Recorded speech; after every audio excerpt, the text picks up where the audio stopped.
So guys, let's discuss this question. In this question, we have to read the following statements carefully and choose the correct alternative from these given options. Statement 1 says that an indifference curve is concave to the origin because of increasing MRS. अभी statement 2 पढ़ते हैं पहले, फिर एक साथ discuss करेंगे. Every point on indifference curve represents an equal amount of satisfaction to the consumer. First point की या फर्स्ट स्टेटमेंट की अगर मैं तुम्हारे सामने बात करूं तो इनडिफरेंस कर्व कैसा होता है. Indifference curve is convex to origin. Origin के कॉन्वेक्स होता है एंड उसका रीजन क्या होता है. उसका रीजन होता है डिमिनिशिंग MRS. डिमिनिशिंग MRS उसका रीजन क्या होता है. तो रीजन होता है डिमिनिशिंग MRS. तो और यहां पर क्या लिखा हुआ है. Indifference curve is concave to the origin because of increasing MRS. तो बिल्कुल ही गलत स्टेटमेंट है. This statement is false. बिल्कुल गलत स्टेटमेंट है.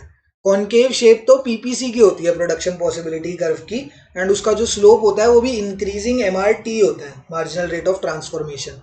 तो ये this statement is not related to indifference curve. बिल्कुल गलत है.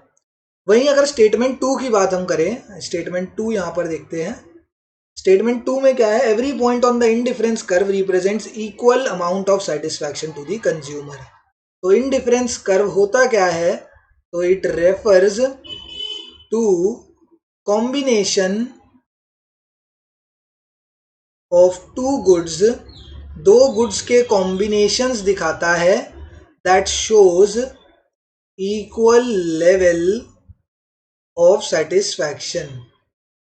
इस तरीके के मतलब दो गुड्स के बीच में कॉम्बिनेशन बताता है जो इक्वल लेवल ऑफ सेटिस्फैक्शन देते हैं टू दी कंज्यूमर.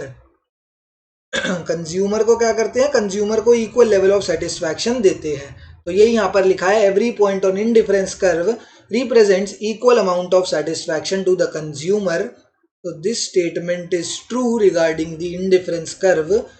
तो हमारी जो स्टेटमेंट 2 है, स्टेटमेंट 2 वो सही है एंड स्टेटमेंट 1 इज फॉल्स. तो option number 4, statement 2 is true and statement 1 is false is the correct answer to this question. Correct answer क्या होगा. Option number 4 is the correct answer here. Thank you.